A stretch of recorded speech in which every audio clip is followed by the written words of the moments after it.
man's abusive, you can see that at some capacity before he abuses you.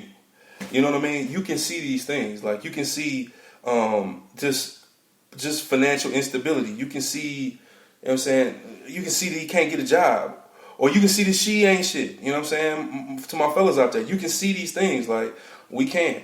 It just so happens that, you know what I'm saying? And I say this, and I've been in these situations myself. If you're a listener of my podcast, I'm gonna say it right now again so people can hear it that are watching this. Like I've had as an adult male, past the age of 21 to now, I'm 34. I've had 8 relationships, and I've obviously failed.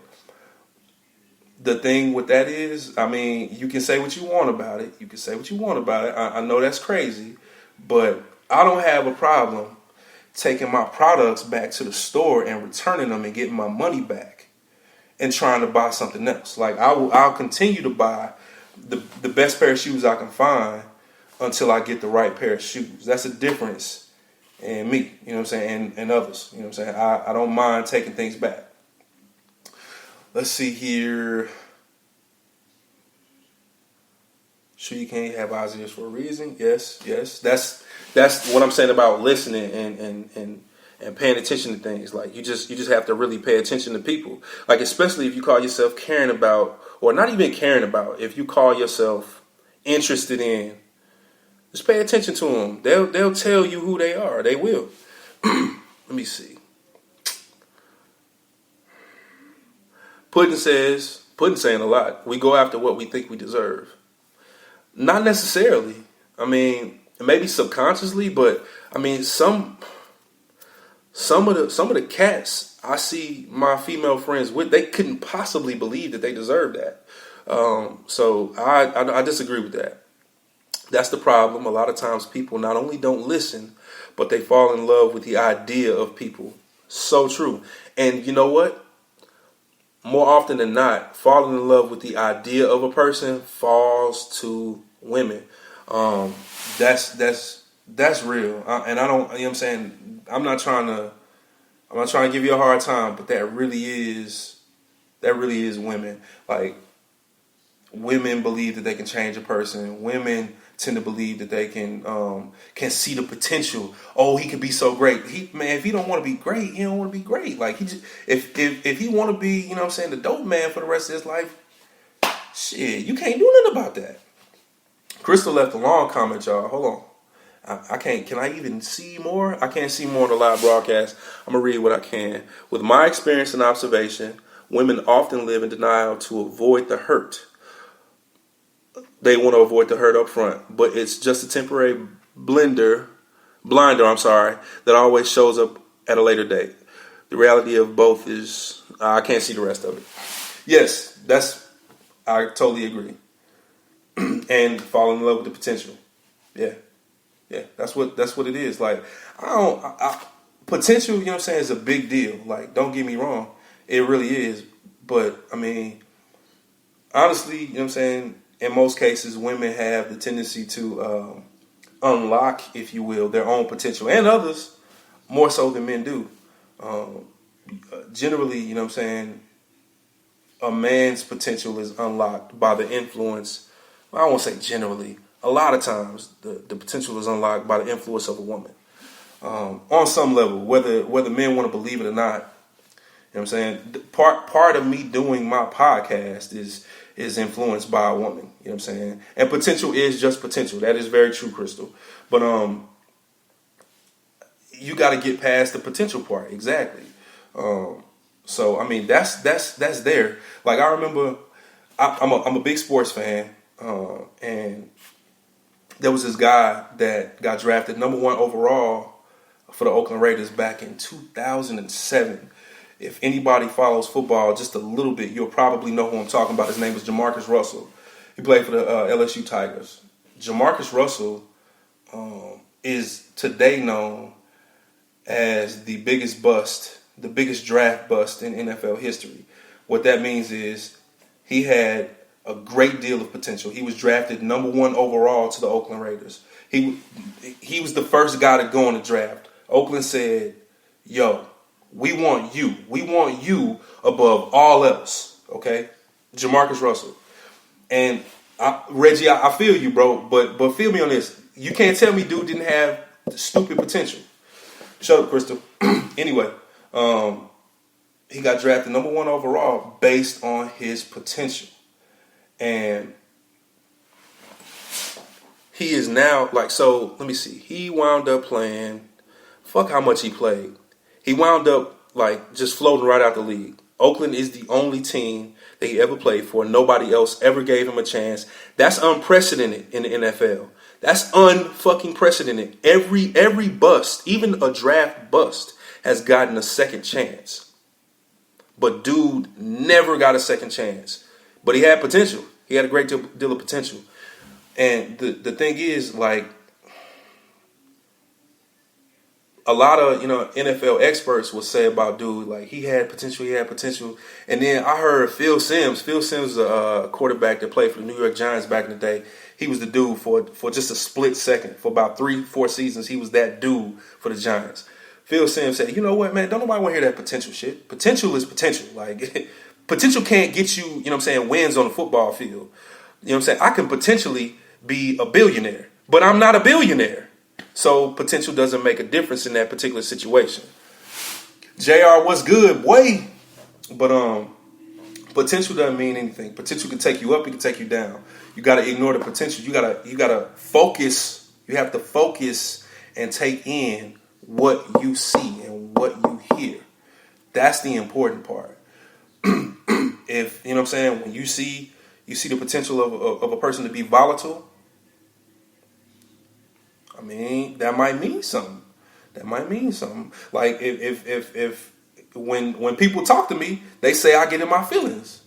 Yeah, I get in my feelings. You people might call that emotional, or I get in my feelings. That might be a sign of me being emotional. I might take something personally later on. You can figure that shit out up front. We have a conversation every day for like a week, and I mean, you'll figure it out. That's me. Like, if you pay attention to people are gonna tell you who they are, and it ain't even, you ain't even gotta be smart to figure it out. Like, you just pay attention.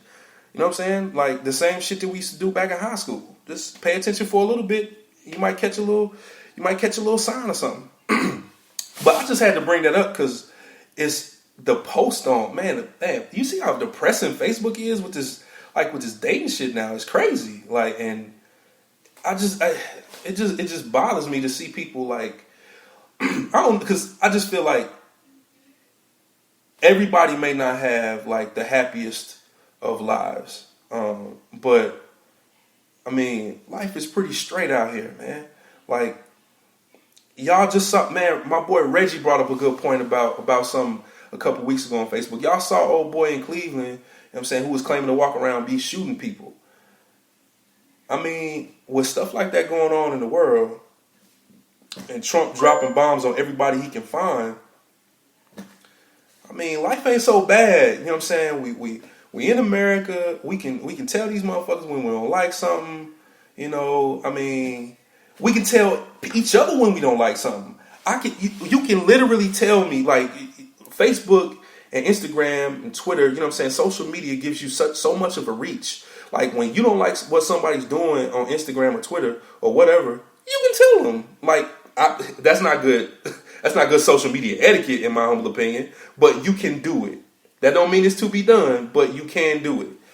You know what I'm saying? So we got stuff out here. You know what I'm saying? That gives us the opportunity to be okay. And I just hate to see women, distraught about some bullshit that really ain't going. 2-3 years down the line,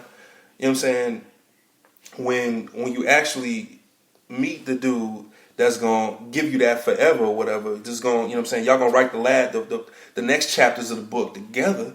When you get that dude, this fuck nigga ain't even gonna matter. So what difference does it make? You know what I'm saying? Like, one thing about me, and my mama will tell you this, like, I ain't losing no sleep over no woman. I can't do it. Like, I just, man, like, I'm gonna lose some sleep over some money. I'm gonna lose some sleep over my mama, my daddy, my family. You know what I'm saying? But if it comes to a point where it's like, I mean, I gotta let her go. I just gotta do it. It's necessary because in the grand scheme of things, life has to continue. And life will continue without your ass. It'll keep going. It'll keep going and going and going. And you'll be balled up in the corner crying, and life will still be going on without you.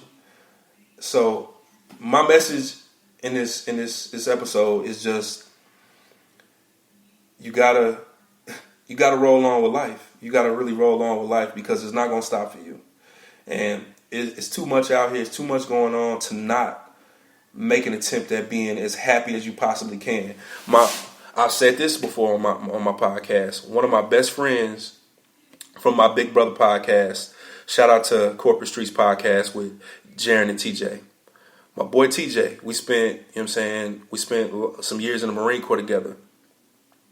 And he said to me, every time I do something, I call TJ and talk to him about it. Like, hey, Blocko. I call him Blocko. Blocko, I'm about to do this. Hey, Blocko, I'm about to do this. Blocko, I'm in school. Blocko, I'm working at Verizon. Blocko, I'm doing this. Every time I talk to him about some shit, hey, bro, I'm happy for you. I'm happy for you. You sound like you happy. I'm happy for you. You only get one shot at life. You only get one shot at this shit. And when you're gone, you're gone. I know we got some spiritual people, watching me and listening to me right now. I know, and I respect it. The truth of the matter is, though, we do not know for certain if there is an afterlife. The human consciousness could go into non-existence. It can. That is a possibility. What you have to do is make sure that you take every step. That's what made me do this podcast today. It's been 14 days since I posted some shit. Life's going on without me. I'm asking people to listen. Nobody can listen to me if I'm not putting shit out. Life's going on without me. You only get one shot at this thing. And it's over. Once it's over, it's over. That's it. Y'all saw that man get killed by Steve Stevens' bitch ass in Cleveland. He's gone now. The dude's dead. Steve Stevens is dead. And I know there's some questions about whether or not that situation was real. I respect that. I'm just using that situation as an example. We never know what may happen. We have to do our absolute best to make certain that we're living life to the fullest. Matter of fact, my mentor, Big Brother Jimmy, shout out to you, bro. I appreciate you for watching right now. Big Brother Jimmy Cunningham. When I probably was like 12 or 13. And that man used to test us. That's why I'm like I am right now. I was in this program called Brother to Brother. And I was probably I think I might have been 13 or 14, one or the other. I think I was maybe closer to high school. And the topic for the day in the circle was, if you had to write yourself an obituary, what would it say? And, we all talked about what we would say. We said some funny stuff and here and there and whatnot. And then he asked us, if you died today, do you think you would have lived a full life? And I probably, at that time, I probably gave some crazy answer. I'm 13, 14 years old. Like, who knows what I really said? But truthfully, at this point, at 34, if I can't answer that question by saying yes, I'm doing something wrong. And that doesn't necessarily mean that I had to have completely traveled the world to live, or I had to, become a millionaire to live. But whatever you see fit to do as living, whatever makes you happy is what you have to do to live. That's important shit. So like I said, I say all that to say, you got to keep going. Because like my man Nick Anderson said, life will pass you completely by. You got to keep going, no matter what. Hey, shout out to everybody that paid attention to me on this Facebook Live post. If y'all want to listen to this podcast, you can go on to, if you have an iPhone, first of all, you can go to that little small purple podcast app, and you can search 20-20 Vision Podcast. My picture will come up. Subscribe. Throw a review in there. Like it, listen to it, whatever. I'd appreciate it if you did listen to it. If you do not have an iPhone or an iPad or whatever, you can go, if you got an Android phone, you can go download SoundCloud. I'm on SoundCloud. Same thing, 20-20 Vision Podcast. Or you can search me by name, Charles Michael Young, or Mike Chuck 1212. If you have any comments, if you want to contact me, if you want to throw some stuff out there for me to talk about, you can reach me on Twitter at Michael McFly. Michael